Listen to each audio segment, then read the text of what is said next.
talk to us. So here we go. Going to see how it goes. As you're mentioning, 100 Thieves did have a very tough road to get here. They played arguably the 3 best teams in NA.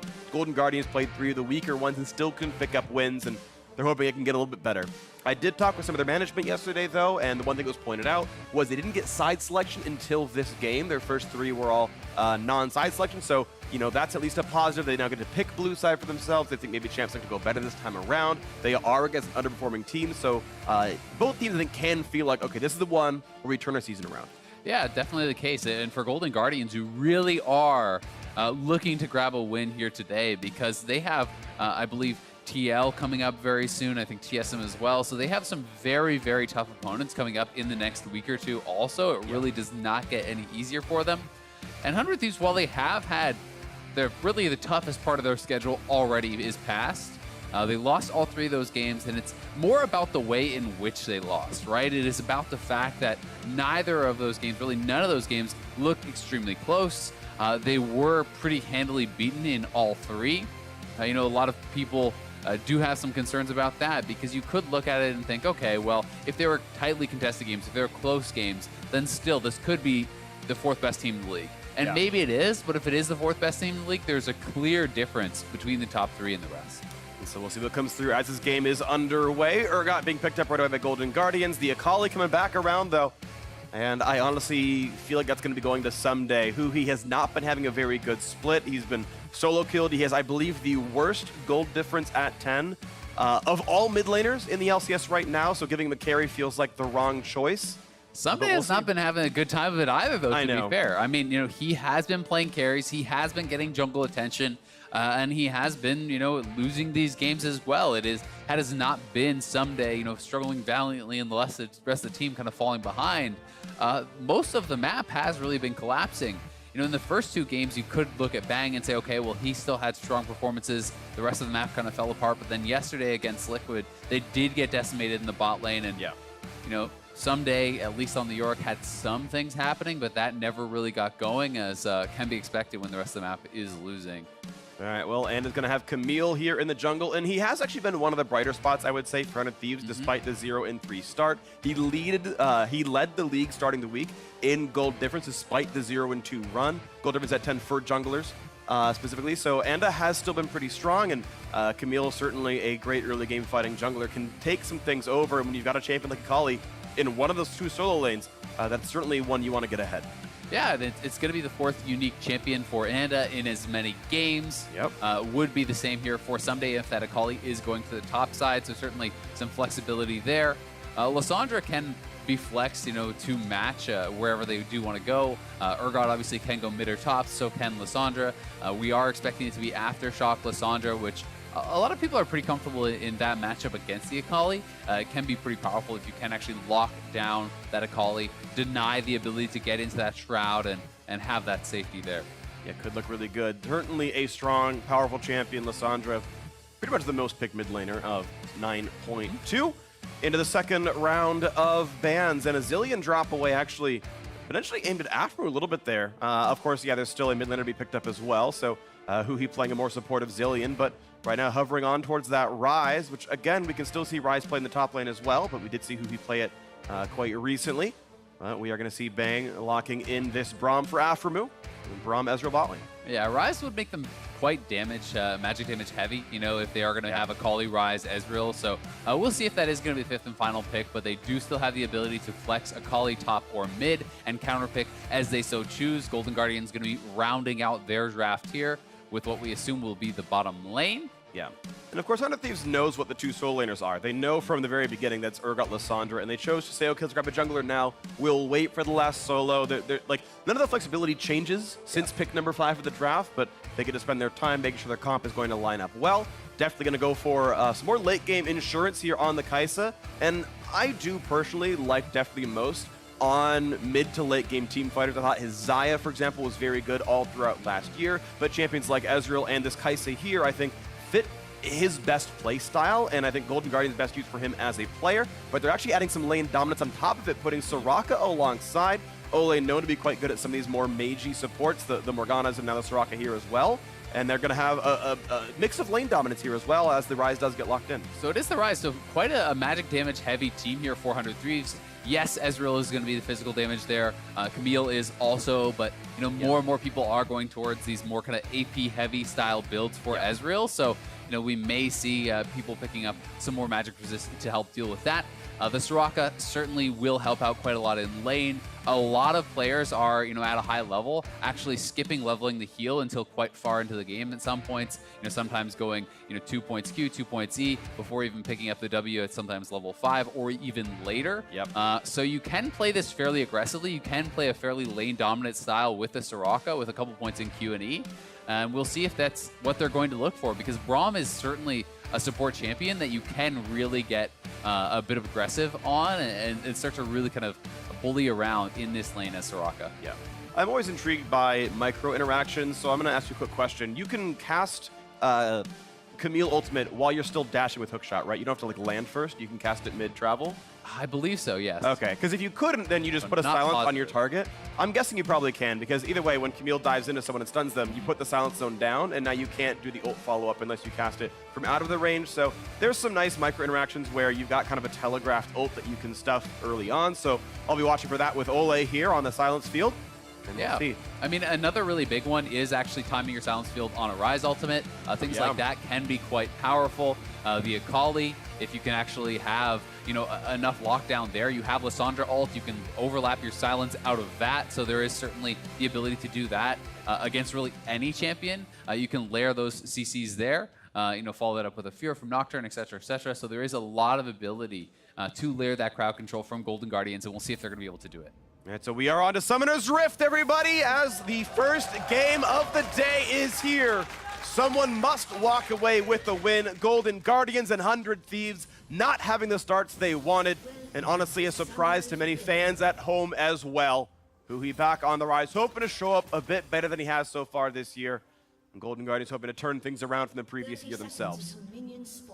Yeah, and we are going to get Aftershock Rise here. So that is something that is... They get an invade. Oh, wow. They're going to find the stun right away. Definitely can keep walking, though. There's no other crowd control left. Even if they burn flash, they won't get him. Definitely did not need to heal there.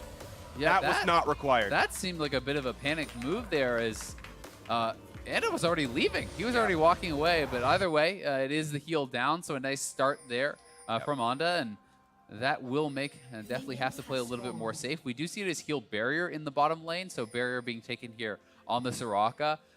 That combination, especially with the setup they have here, with the AD also bringing heal, really does make the Soraka a lot tougher to target in these team fights, and that's something you're going to have to keep in mind. This is also Comet, it is not Aerie, so this is even more lane focused along the style of build that I was talking about. I'm very much expecting a couple points in Q, a couple points in E here for Olay, because if you want to go the more defensive style, Aerie is going to give you the shields on the healing. This is purely for the offense with the Comet. Your Q does hit confirm your Comet with the slow on it, so they really are looking to win lane, and starting down one summoner is going to hurt that a little bit. It's going to be scary to watch for, but we'll see. Contract's going to grab this red buff invade, and that's looking pretty okay. Of course, this is pretty obvious that Hanser was leashing. They know where the Urgot came from. Contract's dodged the ward on the way out, so we'll see if Anda surmises this and goes into vertical jungling. Yeah, and Contracts is actually looking like he's heading straight to his red. So he's actually just trying to go red to red, then retreat back to the top quadrant for a scuttle and a blue. And now they know. And yeah, they do know now, but can they really do anything about it? That's going to be the question. They both still have their smite available, and I think, with the Ryze being pushed in, this would be way too dangerous for Anda to try. They're going to fight a gank. Froggen's going to put the E down. Cast it early in case there was a flash rune prison, but they're still going to go for the play. Anda gets the early flash out of Froggen, and that is still worthwhile. I will usually take a flash for a red buff. That feels like a decent trade here. As Anda puts a ward down, and Froggen takes the slow way back to lane. Yeah, I feel like Froggen should have had an idea of where he was. They knew that the Camille was going to be on the bot side.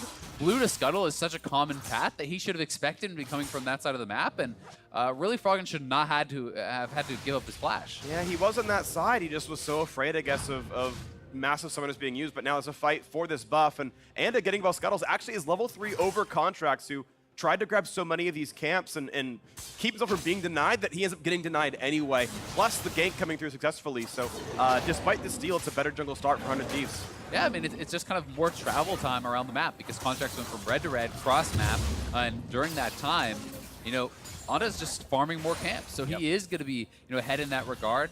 Got a flash down, or sorry, the heal down at level 1 as well as the flash down mid lane, so has already gotten a couple summoners for himself. Going to be taking the Gromp away here and feeling quite good about where they are sitting right now in the jungle, despite a nice start from Contracts. So we have the early game lead for Anda in the jungle, and this has been a common trend for him so far this split. He is a player that I want to give a lot of eyeballs toward throughout this split, despite 100 Thieves not looking great. Individually, he is standing out, and we'll see if they turn the season around, how big of a part he's going to be in it. Overall, though, it's a 100 gold lead for 100 Thieves. This game is still fairly close. Someday, doing quite well so far in the top lane against Hanser, who's been one of the stronger players on Golden Guardians. Someday, someone everyone is waiting to see him come back online, back to that almost MVP form that he was last year. And on a call, he can certainly take over. Definitely feeling good on this Kai'Sa. With the Soraka support, you should be winning lane, and indeed they are. Feeling good so far against Bang and Aframu. Yeah, and you know, it is worth noting that someday, yes, it is kind of becoming fairly common, but this is, you know, he's going Fleet Footwork, and then he's going Ravenous Hunter and Taste for Blood secondary. You start the door and shield. This does make you very, very tanky and hard to push out a lane, so despite the range disadvantage in those early levels, you have such an incredible amount of sustain that it becomes very difficult for Urgot to shove you out. And to follow up on Soraka, no points in heal just yet for Olay, so level 4, 2 points Q, 2 points E as expected. Yeah, the Emax Soraka has been getting popular since the middle of last year. One of the players I saw doing it a lot was Matt. Former Golden Guardian support, interestingly enough, and you pretty much can't dodge E, so you get a lot of damage out that way. They've already forced the TP out of Bang, but of course it was a post-tier recall, so he's actually fine doing this and just stacking up tier for now, as we're going to have Def League coming back to base before too terribly long. Already Soraka has. And going to get more gold generation. We look around the rest of our lanes, and Froggen, of course, has to play a bit up in this matchup to do anything at all, and is still pushing in, but down slightly in CS to Hoot. Yeah, Contracts didn't actually check that side brush, or perhaps didn't feel he could go for it, but the pink ward will stay alive, and Honda still has that level lead, so it's going to be 3 straight scuttles for him. Going to be feeling very good about that, as you know, he is getting a fairly significant CS advantage and going to have the experience lead as a result. And Camille really can be a very powerful level 6 gank. And right now it's level 3 to level 5. Contracts is close, sure, but there's no camps to take right now. He's sitting there 3 point. Well, who cares what the decimal is, because there's nothing to grab unless he can get up to these Krugs. And right now he's just sitting around being at 6 minutes, level 3 Nocturne. Yeah. You're one of the most ult-reliant champions in League of Legends, especially from the jungle role, and he's still 3. Yeah, and he doesn't have the confidence to go up for the Krugs because Aatrox is under his turret. You know, they saw that somebody could be TPing back, and they're actually invading on him. They don't see this coming in, but Akali is heading down this way. Fernanda's here, and suddenly Contracts is still on the back end of all of this, and more of the camps being taken away. Anda and the rest of 100 Thieves are absolutely slaughtering this jungle matchup. Now a fight in the mid lane. Froggen withstands it pretty easily and fights for the ward, but loses a lot of health in doing so. Still gets it down, and Contracts finally will get level 4 off this camp. Yeah, but it's another 2 camps going the way of Anda. He's going to be able to take out the Wolves and the Gromp once more, then retreat back up to his red buff as well as those Krugs. And we'll see if Contracts is going to be able to find a way in. When you're getting such a delayed level 6, it just makes your first ultimate that much more important. You have to have that impact because you really are falling incredibly far behind. Yep. Well, this Krug camp should be 5 for Contracts. The Krugs respawn worth quite a bit, but he's still got a ways to go till that 6 comes in. And pretty much should be 6 off of this, based on how it goes. I think it's going to be an FXP, and he's going to be well ahead of the global average here by over 30 seconds. And level 6 normally 7:47, 7:15 for him. They're just doing a really nice job, honestly, of tracking Contracts, anticipating where he's going to be. You know, Aframu moving in for some forward wards, trying to make sure that they have eyes on Contract, and denying as much as they possibly can from him. Oh, well, here comes the gank towards the bottom side. The always pushing bot lane now has to worry about Aframu, but that's a good slow to buy a bit of space. Will he go for the Q flash? Or even just like the point blank Q? Ooh, and Nole stops to dodge it, and now Anda takes a bit of damage, and this will be a non-gank. Yeah, look at the CS advantage down on that bot lane. They really are getting a lot out of this Soraka so far. up a good 15 CS already is going to be quite nice. And at level 5, even skipping the heal still. So this is going to be at least to level 7 before we do see that coming through. So this really is, fully poke heavy Soraka. Has already earned 427 gold from the support quest. So going to be stacking that up quite quickly and really having a strong impact on the map. Yeah, and to be clear, it's a full 100 extra earned compared to what Aftermoon's support item did, though he's able to pick up enough farm from other sources that individually the gold is different, but from the free gold earned, that is the difference there. And either way, it's still a pretty nice thing. There's parts that are going well for Golden Guardians, but still the jungle matchup is really rough. Contract's still going to get to 6. He won't get it off Scuttle, so still waiting around. He's now more than a minute behind the average, and eventually he'll find his way into this game, but it's really not any early pressure for this Nocturne. And we'll see if they are going to try to attack mid lane. That feels like the most obvious place to go. You have Lysandra there, but that is an Aftershock Rise. So, that can make it a lot more difficult to actually burst this guy down if he can get the Aftershock up at an appropriate time. Pretty easy to trigger with that Rune Prison, and getting all those bonus defensives does make Rise very tanky, in addition to the shield that he can actually build up through the passive. So Huhi might not be the source of punishment that he has been earlier in 100 Thieves games. You've never seen him get first blooded by Niski at level 4 1v1 just a week ago, and holding up better here. But where do you gank besides that, right? It doesn't feel like there's a lot of great options. Contracts, I don't think, is going to want to ult onto someday unless he has no Shroud. Going for the bottom lane on Ezreal Braum feels like that probably won't work unless they're already poked very low. So I feel like there's limited options for where Contracts can actually look, and it makes it fairly telegraphed. Plus, probably spotted by that pink ward. Yeah, it's going to make it tough. So Golden Guardian just playing the laning phase for now. And to be fair, I think their scaling is pretty decent. I would probably take Akali over Urgot and maybe Camille over Nocturne, but Kai'Sa, I think, can still get to that 6-item mark. And sure, maybe you don't kill the Ezreal, but Kai'Sa can put out just as much damage, and certainly can be threatened, but I do think that definitely has the ability to navigate these team fights well, with Lysandra covering somewhat. So not objectively terrible to be waiting around for late game. Now looking at a Cloud Drake, but he's spotting Froggen, some decent damage here, and the rest of the comp is around. Here's the first ult of the game, going for the dive, trade it back and forth, and let's see what they're gonna find themselves. The stopwatch immunity part of this, but still low health onto Anda. Quick heal, and first blood comes through the Contract, but the trade kill's coming across. It's the 1-for-1 a Contract without flash. Where can he quite go? After Loba gets away as well. Bang jumps in for more, and the Realm Warp maybe for another one. No, out goes He doesn't want to take this fight. A 1-for-1 first blood though, going to 100 Thieves. Yeah, nicely done there. They find their opportunity to get the ultimate in from Nocturne when they catch Anda in the river a bit, and they do cash in on that first ult. Get something from that. Very important that the first blood, I think, went on to Contracts. Yes. He is the one who has been quite a bit behind and going to be able to grab the call fields, and feeling pretty good about it. All right, that's going to bring 100 gold back the way of Golden Guardians for getting that first blood, as I mismentioned in the team fight, but watch that fight again. Yeah, here it is one more time.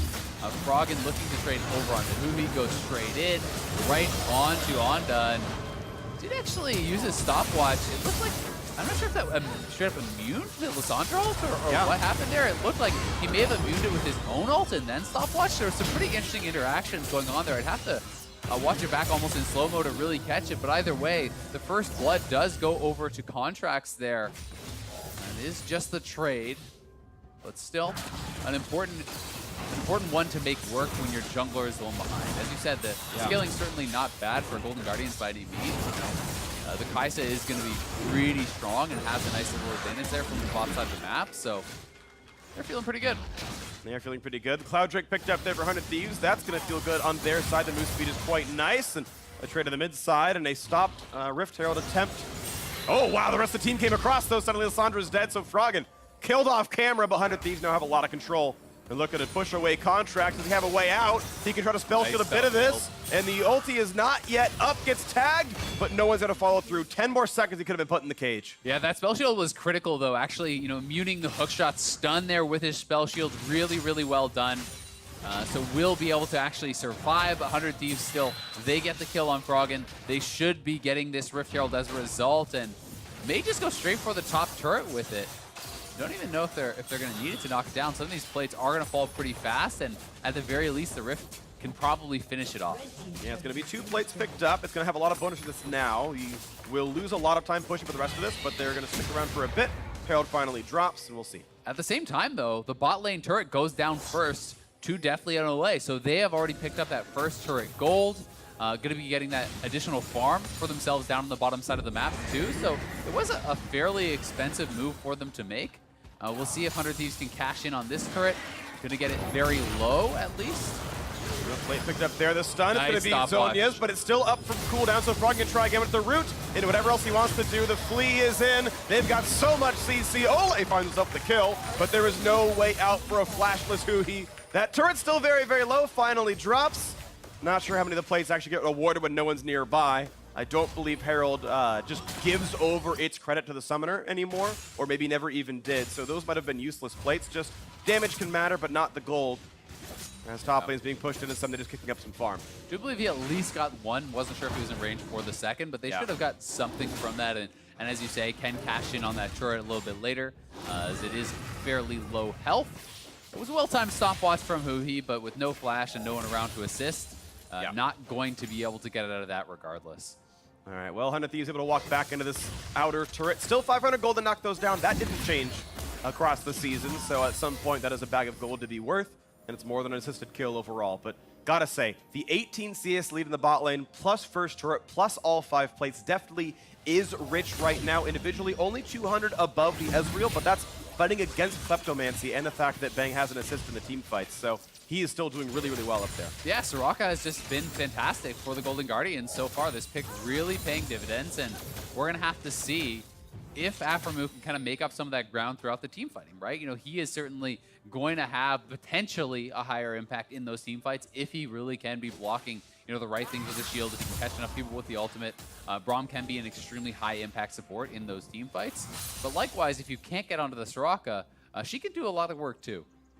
Yeah, high damage source, and again, the fact that you have kind of essentially point-and-click silence can really stymie what champions want to do here. You can get rid of some days escapes, you can stop Huhi's damage wholesale. And we'll see, there's an attempt to dive to the bot lane. Connor's going in right away, but you've got Anda nearby. Teamfight comes in 2v2. There's the cage right there, and Contract sniped by Bang from downtown. The fight will continue. No way out for Anda. He's got a flash, he's got a hook shot, making a little bit of space. He's gonna try to run towards his team. The teammates, the reinforcements coming in soon, and he's gonna stay alive. The heal from Ole, and he does walk away. The 1-4-0, it looks like. Yeah, really nicely done there from 100 Thieves. Huhi showing how hard he is to take down with this Aftershock Rise. Gets that rune triggered, and despite the fact that Contracts and Froggen both dumped their ultimates into him, he was still sitting at like 80% health as Onda flies in and they get a kill. Beautiful stuff right here, and the game still has 100 Thieves slightly ahead in gold, as well as that Drake pickup. As many of the lanes had done quite nicely. A quick route there. Haunter's going to be flashing away, does get out of this one.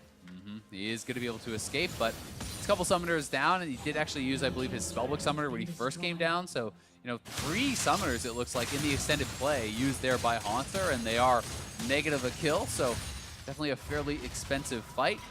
Both their big team fight ultimates were blown here also, as Froggen and Contract decide to go straight in. But you can see Aftershock was triggered before the ultimate went down. That was so critical from Huhi. He lands the Root Prison on Froggen before that ultimate came through, reducing the full combo from Froggen, as well as the ultimate damage from Nocturne, and that just made him way too tanky to actually get knocked down. And then over the wall, Bang and Aphromoo poking out Olay and Deathly, denying their ability to follow up and try to finish off on it. Of course, if you see big plays, hashtag LCS big plays. Let us know the ones you want to see featured later on in the show. It's important. Be involved. Social media. Let's go. For some reason, that just makes me think of like Smokey the Bear, only you can prevent forest fire. Only you can tweet hashtag LCS big plays. They don't let me do it anymore. Tweet the punt. That's true. They were all the big plays you were tweeting were just terrible. It was like, imagine Romeo and Juliet, but on the LCS stage. It'd be an LCS big play. Okay. I'm all not right, you're on timeout, freak. That's enough out of you. No, I got one more game. All right, football puns are coming. Okay. All right, down to the end zone, looking for the kill into the river, but no, over the wall, not a problem, and it's just fine. But now Contracts, he's got to flash away. Oh, that's a heartbreaker. Well, somebody's going to be able to walk away pretty easily, and Froggen getting poked on a half HP. Wow, 100 Thieves really playing some good zone defense here. And they're going to get this break, no problem. You get no response from me. I don't deserve a response. Yeah. Well, the Ocean Dragon, though, pretty important for 100 Thieves. Even just a takeaway, I think, from Soraka is pretty massive. Yeah.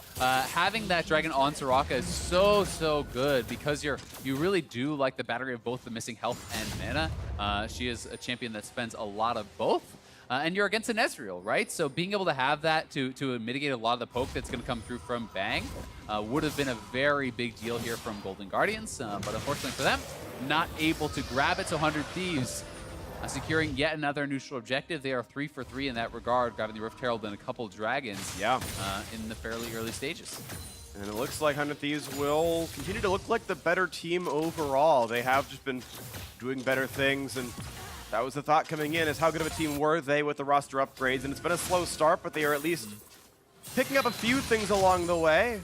Golden Guardians win would be at least something. Now Hanser suddenly in a bad spot, 1v2, going to be stunned, finds a bit of space, but he's still locked in all of this. And how is he going to find the way out as he keeps getting shut down? Finally the kill comes through someday on the board. Yeah, flashless, no way out there for Hanser, and it was a well-timed fight from the 100 Thieves because the Gunblade was just completed for someday, so he is on a very nice power spike there, level 2 ultimate, Gunblade done, and it's an easy kill for the duo to grab.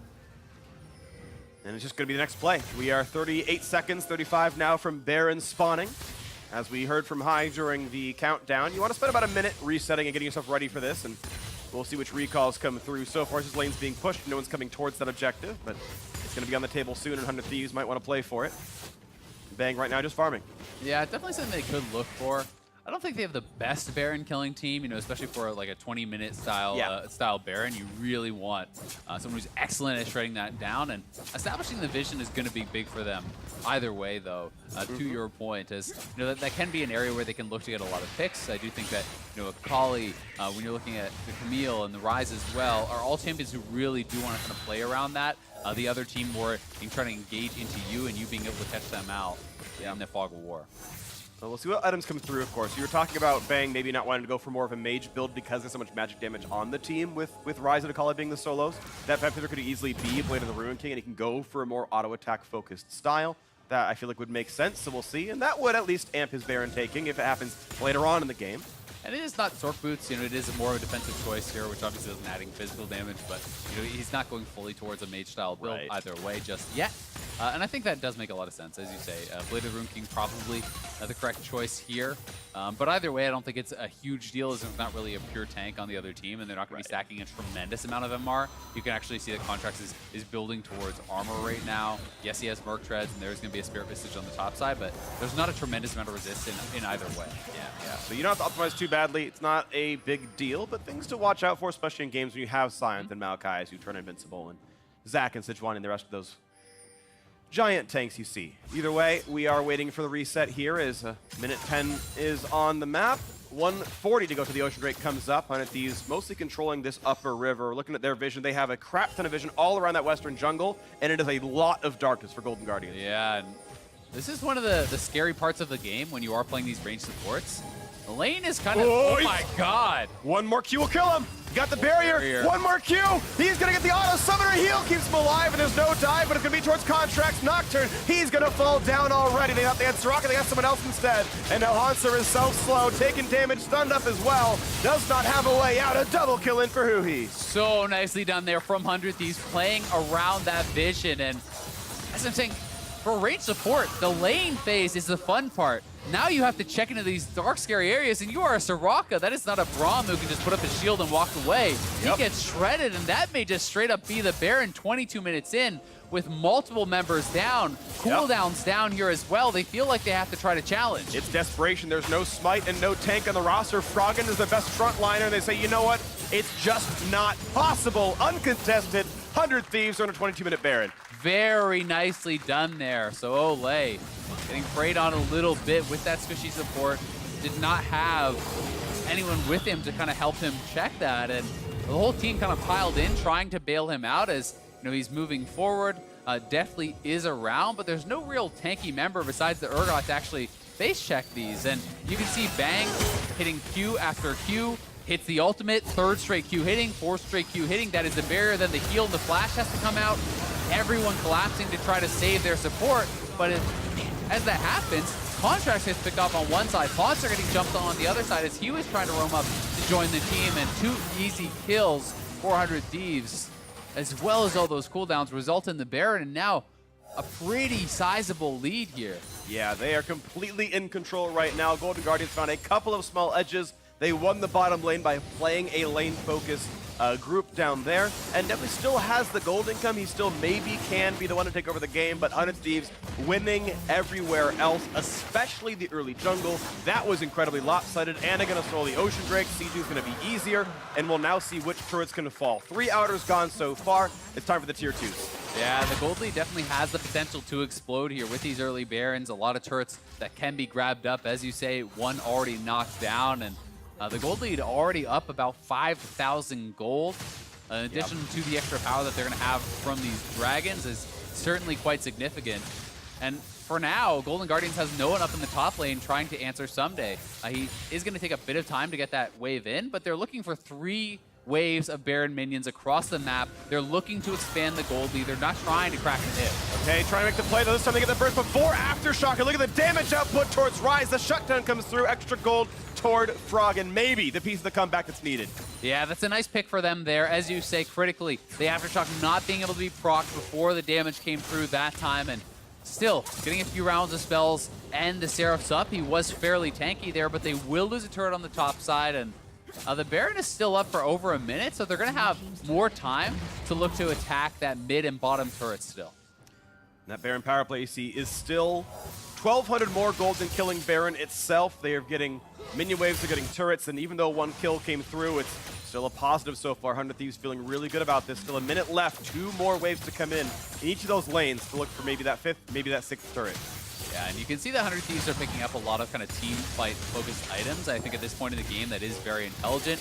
Just minimize any risk. The only way they really lose this is some catastrophic team fight. So you see Zhonya's second onto Someday. You see the QSS grabbed up from Bang, not really taking any chances there. And a GA being worked towards here by Onda instead of completing the second item, Sterix. I think this does make a lot of sense given the situation that they're already in. Especially when the way Golden Guardians wins is bursting someone down with Lissandra, Nocturne, Urgot. Well, the first one you get just comes back up, and now your cooldown list. It's a pretty good reset in that regard. 7,000 gold still the lead, fighting the top side, but Froggen knows he can't really fight Someday too easily.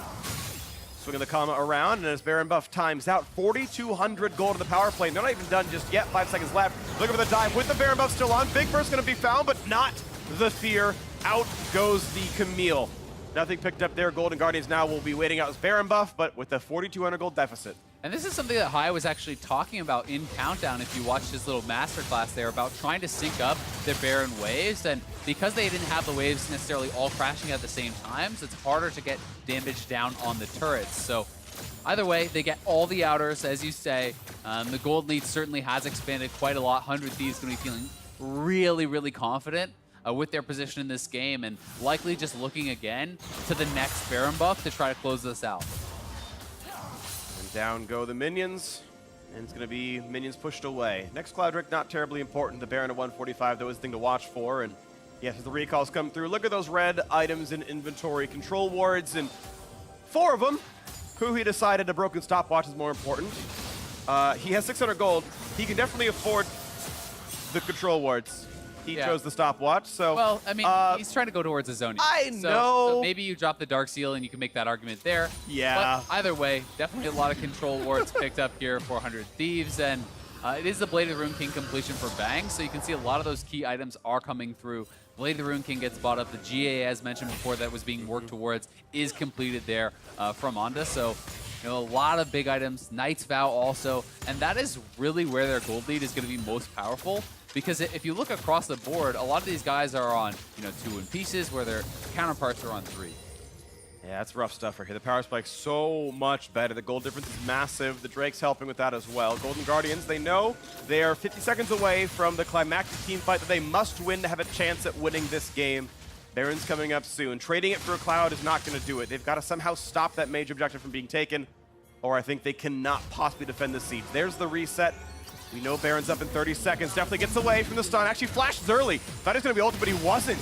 And now here comes the dive. The flash forward. They're not going to find only one. Urgot on the front line, looking for the play. Big damage coming across the heel in there as well. Not yet any kills, but they're going to find a couple of stuns. Still looking for it as Guardian Angels get popped. The Guardian forced to run away. They find a bit of damage. There's the root. They're going to find Anda. A 1-for-0 for Guardians. Look at that move. Actually, 2 kills picked up. They kited out the back line. And who? He's going to be next to the chopping block. A 3-for-0. Are you kidding me? But now Ole could just fall. Bang does get one. But what a fumble for 100 Thieves. Sure, 2 kills are nice, but 4-2 is way better for Golden Guardians. Yeah, 100 Thieves just looked like they tried to force that so heavily, knowing that they were at these really strong item breakpoints. I don't think they thought enough about the positioning, how they're actually approaching this fight, and it is 3 members now onto the Baron. That is some red zone defense there. Golden Guardians knew they had to stop this from happening, and 100 Thieves threw it away, possibly literally. There's the root. He's in the Shroud. Now, can he play around contracts? Can he play around the AoE damage? They know there's no easy way out. The Sweeper's tracking the moves. He's going to flash over the wall. The blind ult! What a shot by Hanser! But someday about enough time that Baron will not be taken. Yeah, it was a nice ultimate there from Hanser, but still well worth the price for someday to stop the Baron from going down, because yes, now that was a big fumble there from 100 Thieves. They did give over a lot of kills, but they still have the gold lead. The Baron is still on the map, and here it is one more time, going straight in. The Braum ultimate only connecting on one, and you see Someday actually jumping out of the Shroud to attack the backline, making himself fairly vulnerable. Huhi on the side, again, only able to hit Hanser. The teamfight positioning was just much better from the Golden Guardians, as they were never really able to get access to anyone besides Hanser for a lot of this fight until later in the fight. Bang is over on the side and does pick up a couple of kills, which saves them from total disaster. This was really well done from him, and that is what prevents the Baron. That is what really keeps them still in a commanding position. Definitely some impressive plays from 100 Thieves, Someday, and Bang. Bang kind of 1v2'd the entire duo lane of Golden Guardians, actually killed them both and kept them out of the fight for so much of it.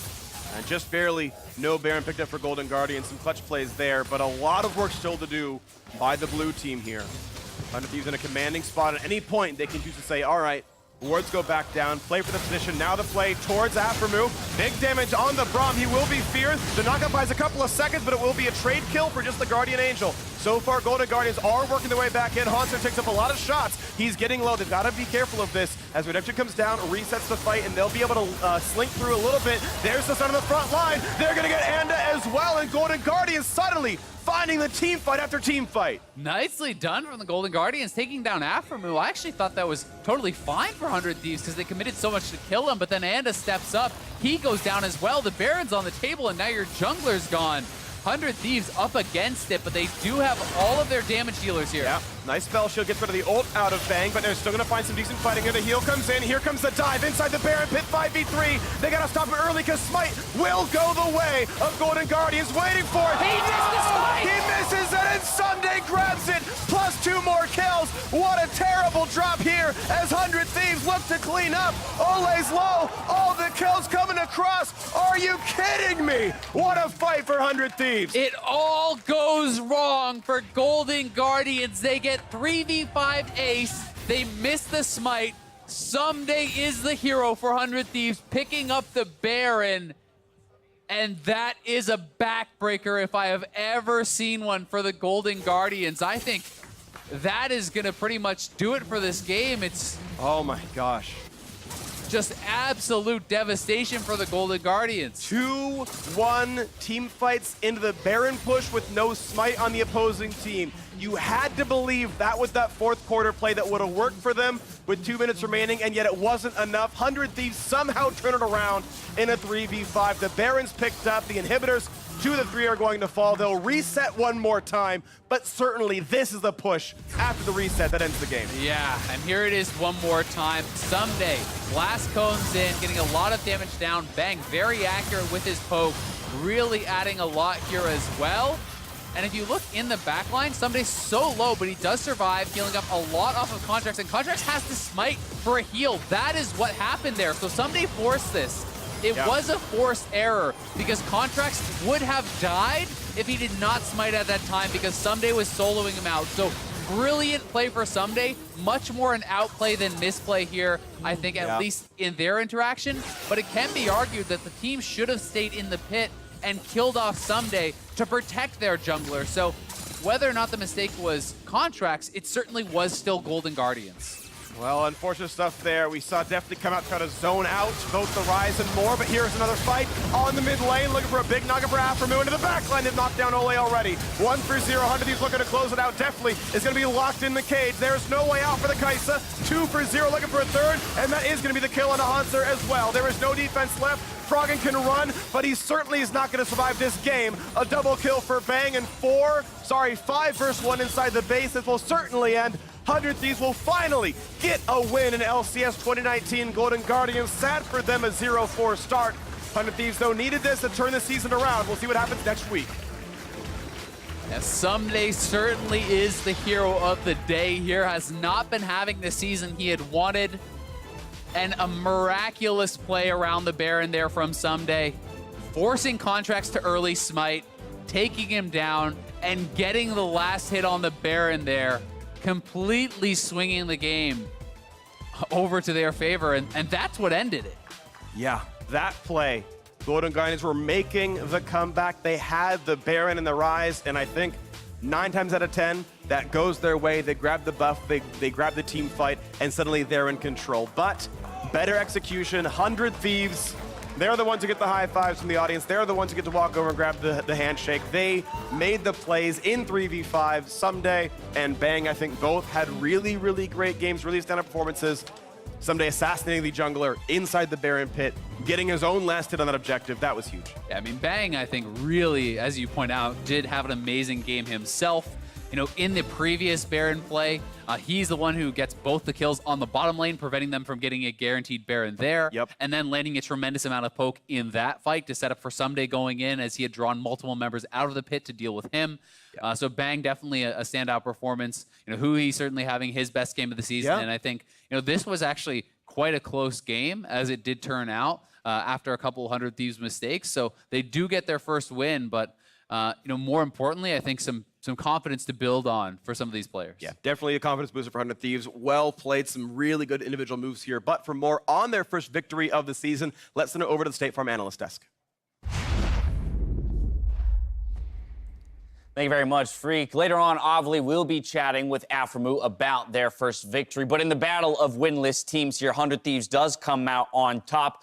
Wasn't necessarily pretty for either of these teams. Oh, but mine continues to go down. High stock portfolio may still be alive. Mark and Kobe struggling nonetheless. Let's take a look at these champ selects. I know we've had some criticism towards Golden Guardians for some selfish drafts, I believe was the term you've used in the past. Mark, how did you feel they adjusted here today before we get into gameplay? I like this one more. I mean, you still have some, priority lanes where you're saying, okay, well, we want to make sure the Kai'Sa's safe, so we'll take a less, team-focused support, more lane-dominant support to get the Kai'Sa through. But then you have pretty team-focused solo lanes where both Urgot and Lissandra are good laners and good team fighters. So I thought, holistically, their team comp made a lot more sense. It can also dive well. Nocturne, Lissandra, and Kai'Sa can all go in. So, I thought this was a very well-balanced team comp, and I liked what I saw. Right, and on the same side for 100 Thieves, I've been saying, just try to play standard, pick some normal champions. Akali top isn't super normal in the sense of like a tank, but they didn't hard camp his lane or anything like that, and they just let Bang play the game. Let Bang play the game. That's what we've been asking for this team to do since the get-go. So now let's start rolling through some of the clips. First off, a bit of an oopsie here by Ole, but capitalized on by Bang, that two-time world champion. 1, 2, 3, 4. MLG sniper. Yeah.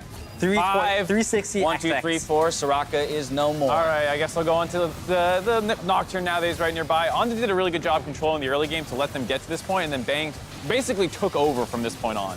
Right. This is one of those situations where if I'm in the game and I see what Ole's doing, I would just say, you're dead, I'm out, goodbye. You have to abandon your teammates when they're in a bad position. That said, I still think the gameplay wasn't super high quality. On that TPN, somebody instantly uses his Shroud, then gets dove and forced out of the fight as opposed to being able to hover in the backline as an Akali. This makes the situation really awkward, and Golden Guardians are starting to come back in this game, and the only reason that they don't get a Baron buff here is once again thanks to Mr. Bang at the tail end of this fight, finding the bot lane by himself and 1v2ing them out. So he kills Ole, and most importantly is able to finish off the Kai'Sa with the red buff burn. If the Kai'Sa's alive, they're able to force that Baron buff right after that. Right. There's a lot of little micro and macro mistakes here. If you watch this fight closely, the person that you should look at is definitely on the Golden Guardians team. You know you have smite and they don't. You need to hit this Baron and get him low so you can smite. Contracts had a smite early or he's going to die. Had definitely not done that and just hit the Baron a couple more times, at the very least, Golden Guardians would have gotten the Baron. They'd still likely die for it all, but they would get the Baron, and then the entire game might be different. Right, definitely left the pit, wasn't able to threaten someday, and therefore put Contracts in a tough position. Yeah, either you're hitting the Baron and you're getting it down faster so Contracts can smite earlier, or you're killing Someday so Contracts doesn't have to smite to stay alive. Great play by Someday, though. This time, as soon as he blast goes in, he drops the He used the Shroud on himself. He used the Shroud on himself so he could sit around and kind of hover, and then really good job escaping at the last possible second, taking his E back in, consciously hit the Baron when it was low once he realized Contracts smited, and then finished Contracts off with the Q. And that's the Someday we remember. Oh, yeah. Right? But that's kind of the first example here in the first 4 games of the split where we've seen Someday do what Someday is expected to do, and now the team can follow up on that kind of playmaking. Ultimately, we had Bang on that Ezreal, very safe champion, but a very prolific champion for him as an ADC throughout his history. 1-3. Top of the day, we talked about what the 0-4 start does for you in terms of your playoff hopes. Only 2 teams in history have made that run to playoffs. So I think 100 Thieves will be very happy to get this win against a team that even they probably expected to beat. But we talked about how messy it was, and we talked about how they weren't competitive against some of those stronger teams. So what's still missing? Like, what is that piece of the puzzle that's not necessarily there that makes you go, for sure, a top 6 team here, 100 Thieves? You know, I think, so before the LCS started, we had the countdown, right? And I went through these 3 little segment things where I talked about, hey, this is what you should do. Even though 100 Thieves won, they did have a lot of macro mistakes that are very simple in nature. Their first Baron that they got, they did it really poorly. They had like 1,000 gold push from that. They decided to do a 1-1-3 against a Nocturne Lissandra and just got picked off, right? You don't really want to do that. You just group together, take a team fight, you have Baron. And then the flip side of things, it's just such the smallest mistakes in these games that change things, like definitely getting off Baron, Ole getting caught out and then trying to save him. It's like, there's very, very small mistakes that teams capitalize on, and you can't afford to make those mistakes. I mean, at the end of the day, neither team really has much synergy, and like 100 Thieves had the better players. Bang carried the game, Someday carried the game through individual plays. The macro was basically non-existent. Hui had a really good game this game, too, relatively to his other games, you know? The good news is synergy is something that can be built, right? And so if we consider this to be an upgrade in terms of players for this roster, we'll be looking for that synergy to continue to gain momentum. Now, though, it's time to send it over to Avli, who's standing by with the victorious support. Thanks, Dash. Aframu, congratulations on picking up the first win of the year for 100 Thieves. How's the team doing after the win? We're all right. Just all right? No excitement? No, not really. All right, well, there was a little bit of excitement for me because we were talking about it before the cameras came on. That game-winning Baron fight. What was going on from the team's perspective? Because for us, it looked like organized chaos. They couldn't really do the Baron, so we could 3v5 for sure with all of our carries up. We just had a bunch of macro misplays early. That's why they were able to get the Baron. But the whole game, they couldn't really do anything unless we overforced, which is what we did. So thankfully, Someday stole the Baron. Apparently, he forced Nocturne to heal himself with Smite or something like that. And we got the Baron and then clean ace. Well, the team with this first win, now you guys are 1-3. Bit of a rough start, but you guys did have some pretty tough opponents in Team Liquid, Cloud9, and TSM. But with coming into this year, you guys had 2 major upgrades. One with Bang, the 2-time world champion, and Huhi returning with you in the mid lane. But fans were honestly expecting a little bit more. So what do you think was the biggest factor to your guys' slow start? The biggest factor? It's probably a variety of things. Don't really want to name them, but yeah, we're just got to put our head down, get on the grind, and get after it. All right, well, let's take a look at you in the bot lane, bringing in Bing. I mean, he's someone who has, if not just as much experience as you, and with the multitude of 80 carries that you've played both with and against, what's your experience been like with him so far? Oh, I love playing with Bing. Makes it very fun to play with, and he's a very funny guy. And we just got to work through all of the lanes that we need to play together. He's played all the lanes, 1,000 times. I've played the lanes 1,000 times, but never played it together yet. So just got to get a lot of reps in and a lot of solo queue grinding, duo queue, and stuff like that.